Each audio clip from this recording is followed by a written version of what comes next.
Hello makers, I'm Catherine Harris with Stitchery, and today I wanted to share with you a sew along for the Sagebrush top from Friday Pattern Company.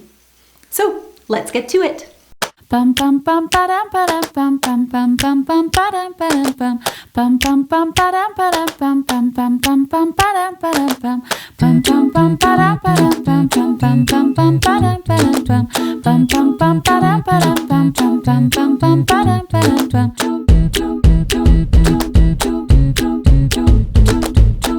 So this is the Sagebrush blouse by Friday Pattern Company. We're going to start off by making the ruffles on the bodice here.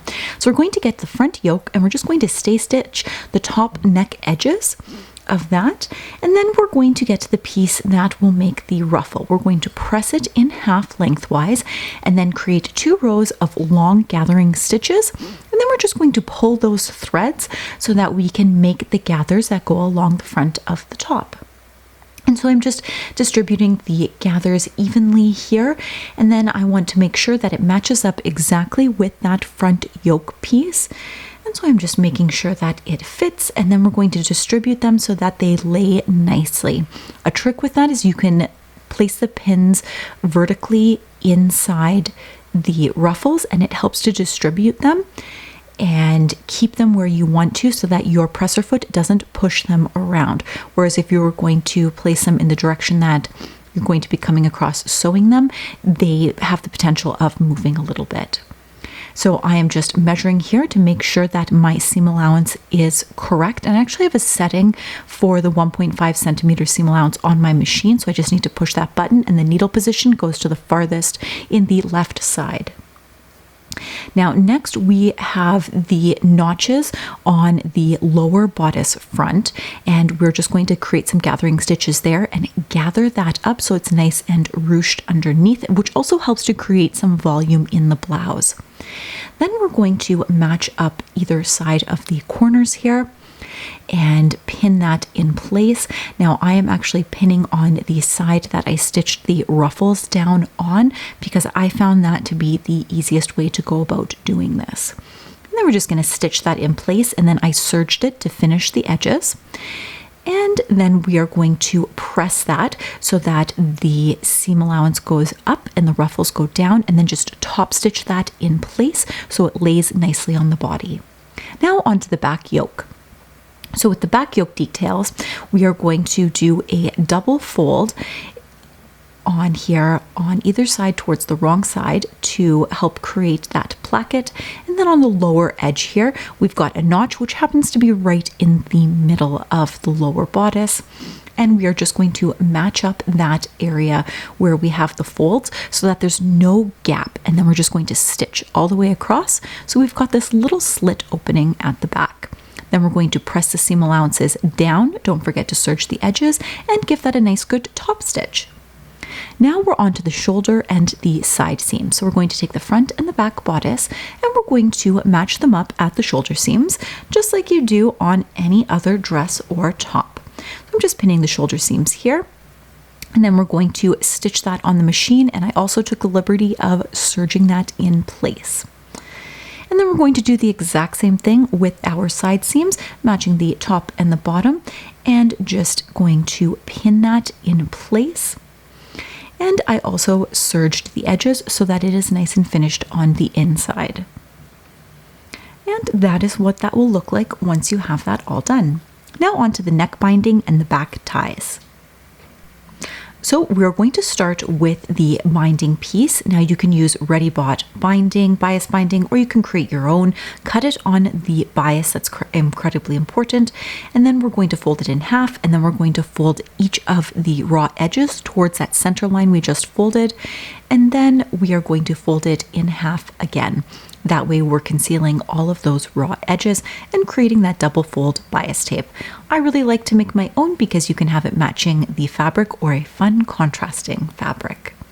Next, we're going to take that bias binding and we're going to find the center point. So I'm just folding it in half and I'm marking the center point with some water-soluble marker.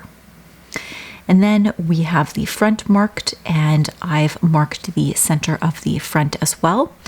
And I'm just marking this on the wrong side of my bias binding as well. And then we're going to fold it out. So you don't want any of the folds on here. You're going to have a single layer of fabric, and we're going to match up those raw edges. And so the ideal seam allowance is going to be right in the ditch of where that fold is, because we want it to fold upon itself. So we're going to stitch that in place, and you're not going to stitch the tie portion, just the neck edge. And then we are going to fold that up over itself, and we're going to pin that in place. So a little trick that I have found to work really well when you're pinning it in place is to place the pins in the same direction that you're going to be stitching, pushing them in where you're going to be stitching, and then checking on the back side to make sure that it's going through that other layer of fabric. This way you're guaranteed to not miss anything on the wrong side. Now for the ends, I decided to clip the corners in here to reduce some of the bulk, and then fold them in half so that when we stitch them together, it'll be nice and finished. So they give you a couple of ideas in the pattern. One of them is also to tie them off if you want a more rustic look as well.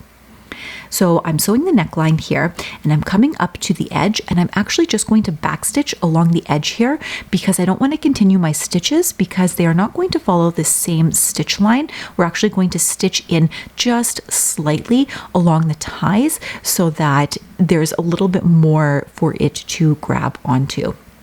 I'm just starting here, and then I'm going to stitch here, and when the top is done, you're not going to notice that those seams are slightly offset. And so this is what it looks like, and now's the time to add in your label if you're adding that in as well. It's beautifully finished on the inside here. And then we're going to go on to the sleeves. So we have 3 notches on the sleeves. One is a double notch, one is a single notch, and one marks the midpoint. We're going to sew some long gathering stitches along the top there in 2 rows. And then we're going to leave them because we are going to do the side seams next for our sleeve. So just going to pin that in place and get that stitched and serged. And then I've pressed that. And then we are going to pull those gathering stitches up. Now it's vital that you do mark the double and single notches separately because one corresponds to the front of the blouse and one corresponds to the back of the blouse, because our sleeves are slightly different in the front and the back. So we want to make sure that we're matching them up correctly. So you're going to match the bottom underarm seam with the seam that you have stitched as well. So you're going to match that up. And then you are going to match that center notch with the center of the armhole, and then the double and single notches you are going to match up on either side, and then distribute the rest of the fullness of the sleeve around. You're going to stitch that. Don't forget to serge it to finish your edges.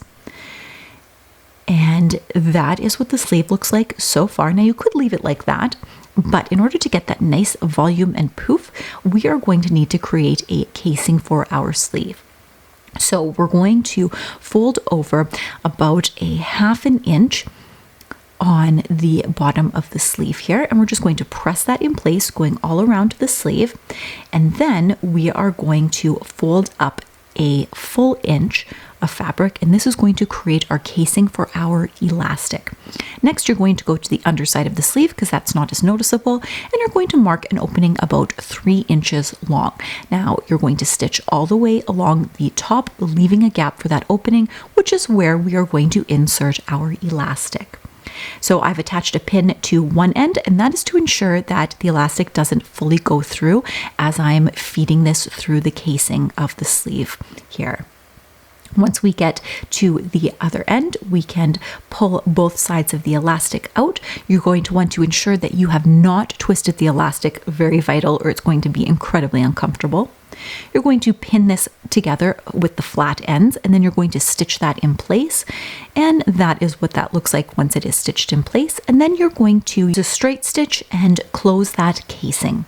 And now we are on the final home stretch. We are onto the hem. So there's a nice generous hem on this top to allow for a number of variations if you want to make it a bit longer. It is actually a 2-inch double fold hem, giving you 4 inches for that hem. Stitch that in place, and your top is now finished and ready to go out and wear. So that was nice and easy and a quick top to make. Now, this pattern has been in my to-sew list since I first saw it released, and I nabbed it up, but I didn't actually get to it until recently. I had come across some beautiful lightweight cotton fabric over at Minerva, and I'll leave a link in the description down below. And I knew it would just be perfect for this top because I wanted to have something that was light and airy, that had a bit of drape, but also was able to have that structure for these poofy sleeves, which are very on trend right now. Now, one of the things that I really like about this top is the fact that it has the ties in the back to close it up. It makes creating it just a breeze because you've got your neck binding as well as the ties built right in.